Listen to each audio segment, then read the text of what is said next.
வணக்கம். செல்வகுமாரின் இரவு 10 மணி வானிலை ஆய்வறிக்கை. அதிகாரப்பூர்வ வானிலை அறிக்கைக்கு இந்திய வானிலை ஆராய்ச்சித்துறை அறிக்கையை பார்க்கவும். 2025 செப்டம்பர் 18 வியாழக்கிழமை இரவு ஆய்வறிக்கை. வடமேற்கு வெப்ப நீராவி கர்நாடக எல்லையோர ஆந்திர எல்லையோர மாவட்டங்கள் வழியாக கிருஷ்ணகிரி,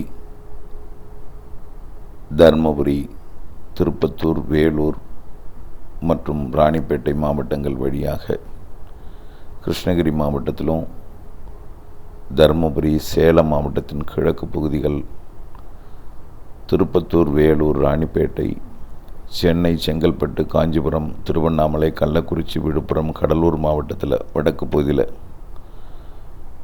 நுழைய பாலக்காட்டு கணவாயிலிருந்து வேகமாக சென்று கொண்டிருக்கூடிய குளிர்ந்த காற்று இடைமறித்து குளிர்வித்து கொண்டே இருக்கிறது. தொடர்ந்து வடமேற்கு வெப்ப நீராவி காற்று மதியம் புறப்பட்டது வந்து கொண்டிருக்கிறது. இதை குளிர்விக்க பாலக்காட்டு கணவாயிலிருந்து சென்று கொண்டிருக்கூடிய குளிர்விக்கும் காற்று தொடர்ந்து இடைமறித்து மேக உற்பத்தியை ஏற்படுத்தி கொண்டே இருக்கிற காரணத்தினாலே பெங்களூரு தொடங்கி நாமக்கல் வரைக்கும் உள் மாவட்டங்களில் கள்ளக்குறிச்சி, விழுப்புரம் மற்றும் திருவண்ணாமலை, திருப்பத்தூர், வேலூர், ராணிப்பேட்டை, கடலூர் வடக்கு பகுதி மற்றும் புதுச்சேரி, செங்கல்பட்டு, காஞ்சிபுரம், சென்னை, திருவள்ளூர் ஆகிய மாவட்டங்களில் மிக கனமழை, அதி கனமழை ஓரிரு இடங்களில் பெய்யக்கூடாது. அதீத மழை பொழிவு கூட பெய்யலாம்.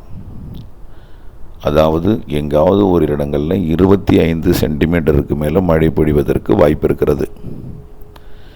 மேக உற்பத்தி தொடர்ந்து நள்ளிரவுக்கு பிறகும் அதிகாலை 3 மணி வரைக்கும் நடைபெறுவதற்கு வாய்ப்பு இருக்கிற காரணத்தினாலே உச்சபட்ச எச்சரிக்கையாக இந்த தகவலை உங்களுக்கு அனுப்புகிறேன். குறிப்பாக கிருஷ்ணகிரி மாவட்டத்தோட கிழக்கு பகுதி, தருமபுரி மாவட்டத்தோட கிழக்கு பகுதி, அதாவது கல்வராயன் மலைப்பகுதி, சேலம் மாவட்டத்தோட ஆத்தூர் மற்றும் வாழப்பாடி, அதற்கு கிழக்கே இருக்கக்கூடிய தம்மம்பட்டி உள்ளிட்ட பகுதிகள் மற்றும் அதைவிட கூடுதலாக கள்ளக்குறிச்சி மாவட்டத்தோட சங்கராபுரம் மற்றும் உளுந்தூர்பேட்டை எல்லாமே, விழுப்புரம் மாவட்டம், கடலூர் மாவட்டத்தோட வடக்கு ஓரம், பன்ருட்டி உள்ளிட்ட புதுச்சேரி ஒட்டி உள்ள கடலூர் மாவட்ட பகுதிகள், திண்டிவனம், விழுப்புரம் மற்றும் புதுச்சேரி மாநில பகுதி, குறிப்பாக அவலூர்பேட்டை, திருவண்ணாமலை மாவட்டத்தோட ஒட்டுமொத்த திருவண்ணாமலை மாவட்ட பகுதி, அவலூர்பேட்டை மற்றும் சேத்துப்பட்டு, செங்கம் எல்லாமே, ஊத்தங்கரை, அதேபோல் ஆரணி, ஒட்டுமொத்த வட மாவட்டங்களில் தொடர் மேக உற்பத்தி நடந்து கொண்டே இருக்கிறது. இது நள்ளிரவுக்கு பிறகும் அதிகாலை 3 மணி வரை தொடர்வதற்கு வாய்ப்பு இருக்கிற காரணத்தினாலே விவசாயிகள் தங்களுடைய நெல் மூட்டைகள் மழையில் நனைந்து விடாதவாறு பக்குவமாக பாதுகாத்திட அன்போடு கேட்டுக்கொள்கிறேன். தண்ணீர் புகுந்து விடவும் வாய்ப்பு இருக்கிறது. நெல் மூட்டைக்கு அடியில் தாழ்வான பகுதியில் இருந்தாலும் முன்னெச்சரிக்கை அவசியம். ஆகவே குறிப்பாக திருவண்ணாமலை, கள்ளக்குறிச்சி, விழுப்புரம், புதுச்சேரி, செங்கல்பட்டு, காஞ்சிபுரம் உச்சபட்ச மழைப்பொழிவு எதிர்பார்க்கப்படுகிறது.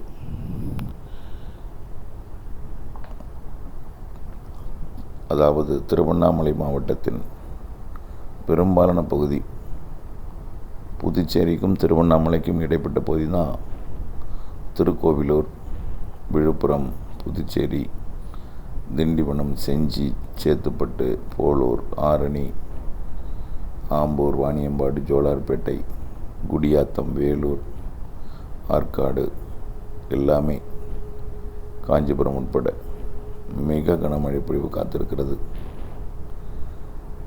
ஊத்தங்கரை, காவேரிப்பட்டினம், கிருஷ்ணகிரி, ஆந்திர மாநிலம் குப்பம், அதாவது குப்பம் மற்றும் கர்நாடகாவில் கோளாறு, தங்கவயல் பகுதிகள், தருமபுரி மாவட்டத்தோட அரூர், பாப்பிரெட்டிப்பட்டி, பொம்மிடி உள்ளிட்ட பகுதிகள், அதே போல் சின்ன சேலம் உள்ளிட்ட கள்ளக்குறிச்சி மாவட்ட பகுதி, ஆத்தூர் உள்ளிட்ட சேலம் மாவட்ட பகுதிக்கெல்லாம் நிறைய மழை பொழிவு காத்திருக்கு. இதில் உச்சபட்ச எச்சரிக்கை 25 சென்டிமீட்டருக்கு மேலே எதிர்பார்க்கக்கூடிய இடம் திருவண்ணாமலை மற்றும் விழுப்புரம் மாவட்டத்தின் வடக்கு பகுதி மற்றும் புதுச்சேரி புதுச்சேரியை ஒட்டியுள்ள விழுப்புரம், செங்கல்பட்டு மாவட்ட பகுதிகள், காஞ்சிபுரம் மாவட்ட பகுதிகள், தெற்கு பகுதி இதெல்லாம் உச்சபட்ச எச்சரிக்கையாக அறிவிக்கிறேன். இன்றைக்கு ஒரு நாள் மட்டும்தான் இந்த தீவிர மழை. ஆனால் நாளைக்கும் இருக்குது, தினசரி மழை இருக்குது. அது ஒரு புறம் இருக்க, இந்த பகுதிகளுக்கு தினசரி மழை இருக்கத்தான் செய்யும். ஆகவே இன்றைய மழையை நாம் சமாளித்து விட்டால் வரக்கூடிய நாட்கள் மழையை நாம் சமாளித்து விடலாம். காலை அறிக்கையிலே ஒரு படம் வரைந்து காட்டிருந்தேன்.